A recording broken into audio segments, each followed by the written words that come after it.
ज्या पद्धतीनं त्यांच्या कामांचा धडाका असायचा त्यामुळे त्यांच्या अशा जाण्यानं सगळ्यांनाच दुःख अनावर होतंय।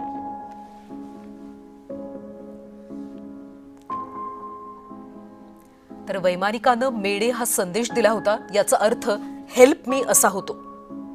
संकट काळात सर्व मार्ग संपतात आणि त्यावेळी पायलट मेडे मेडे असं 3दा म्हणतो। मेडे म्हणजे पायलटला तातडीच्या मदतीची गरज आहे हे संबंधित यंत्रणांना कळतं। फक्त आपत्कालीन संकटातच हा संदेश दिला जातो। एअर ट्रॅफिक कंट्रोल तसंच इतर विमानांना हा संदेश पाठवला जातो। विमानातले प्रवासी किंवा क्रूच्या जीवाला धोका असेल त्यावेळी मेडे कॉलचा वापर केला जातो।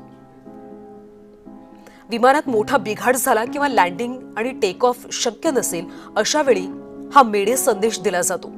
प्रसंगी विमानात आग लागणं, आकाशात टक्करचा धोका असणं, इंजिन निकामी होणं अशा वेळी हा मेडे कॉल केला जातो। मेडे हा खरं तर फ्रेंच शब्द आहे, याचा अर्थ हेल्प मी असा होतो।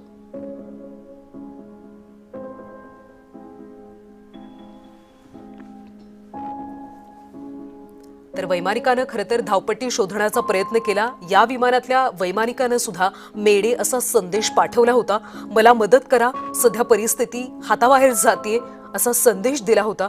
मात्र त्याआधीच अशा पद्धतीनं ही दुर्दैवी घटना घडली। उपमुख्यमंत्री अजित पवार यांचा विमान अपघातात मृत्यू झाला। सध्या अनेक राजकीय नेते कार्यकर्ते बारामतीकडे येतात। पवार कुटुंबावर फक्त पवार कुटुंबावरच नाही तर संपूर्ण महाराष्ट्रावरच हा आघात म्हणावा लागेल।